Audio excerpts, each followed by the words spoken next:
Assalomu alaykum gulchaydalari, yaxshimisizlar? Bugun oxirgi pomidoriyamni peresatga atib tayyorlab berajakman. Endi ildizlari yaxshi, yomon emas. O'zini grunti, yer to'prog'i, apilka,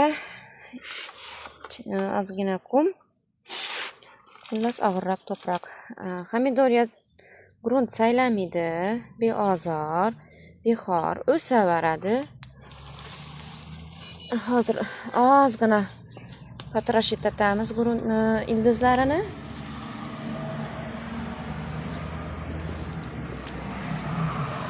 Mana 20 litrlik azaliya oq tuvakka ko'chiramiz.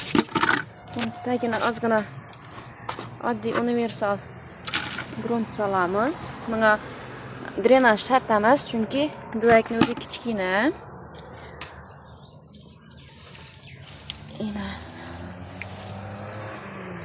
Shu holatda qo'yib, atrofini qo'lingizda karnivin ko'mir siniqlari bo'lsa, ozgina solasizlar. Bo'lmasa shart emas. Gruntingiz yaxshi bo'lsa zo'r o'sadi. Men ozgina o'tinni yongan siniqlarini qo'shaman. Dezinfeksiya bo'lib turishi uchun ham ozuqa, ham dezinfeksiya ko'p shart emas. Bo'ldi. Endi atrofini grunt solamiz. Gruntni o'zim tayyorlayman hamisha. Endi ko'chirib oldim. Atrofini grunt solib,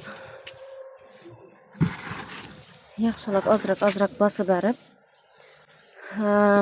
endi nasib etsa epin bilan sprey atilib, salqin yerda, quyosh nuri tushmaydigan yerda qo'yiladi. Pomidoriya o'zi injiq emas, o'ta beozor, bo'ylari 2-3 metrgacha o'sib ketadigan gul. Spreyni yaxshi ko'radi, bez отказ, spreyni chaqlim ko'p bo'lsa shuncha yaxshi. Oyda bir marta pautinik klish hasharotlarga qarshi dorilab turiladi. Keyin magniy sulfat, telat, железо o'sish davrida bahorda aprel oyidan sentyabrgacha 320 azotli ozuqa beriladi. Qishni kuni suv kam beriladi. Buni katta tuvaklarda bir oyda bir marta suv bersa bo'ladi. Yoz kuni qurishini qarab, qo'lingizda qilib ko'rib, doydirib bir suv beriladi. Keyin quriyincha, yaxshilab quriyincha suv berilmaydi. Faqat sprey bilan cheklanadi. Gulimiz juda chiroyli, kattagina bo'lib turdi. Gulni o'zi 200 ming so'm, duvak 80 ming so'm, plus grunt qo'shiladi. Grunt ham 20 litrlik duvak, lekin plus minus bir 6-7 litrdan grunt ketdi.